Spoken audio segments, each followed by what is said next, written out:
Hello friends, my name is Dr. P.M.Malek.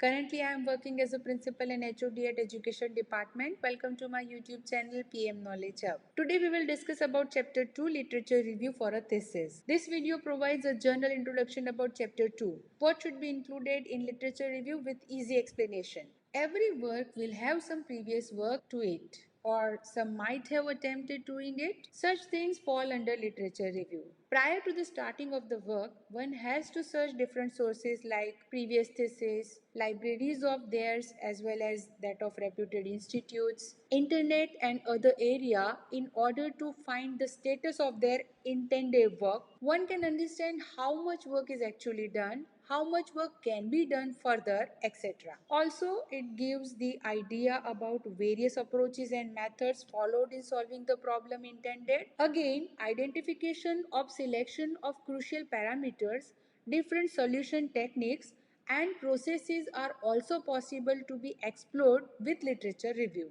Overall, it gives a better idea of the work that one wishes to do for his degree. The subheadings of the chapter literature review can be like computational studies on XYZ, experimental studies on XYZ, studies on A and B or C, and conclusions from the literature review.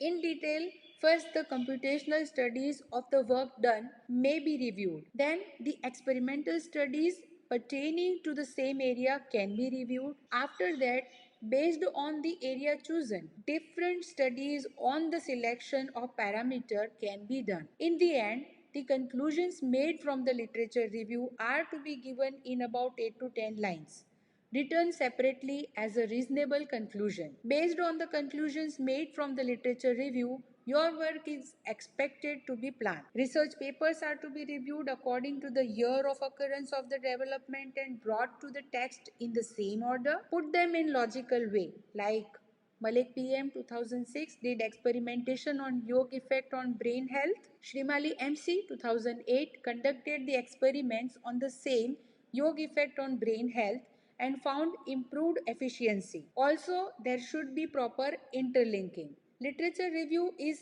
not just a formality. It shape up your work. In a beautiful and logical way. Sometimes reviewers are expecting national status and international status as well. That means in your country how far it is done and any other institute is involved in it. If so, what they are doing internationally, what is the status, etc. All these can be put in your work. This is an example of one of the university's format of chapter 2 literature review. This is a very brief introduction about literature review. Our purpose was to get a general introduction about what to include in literature review. It is expected that you will find this video useful while preparing your own literature review chapter for your thesis. Thank you for watching my video. Do like, share, comment and subscribe to my YouTube channel.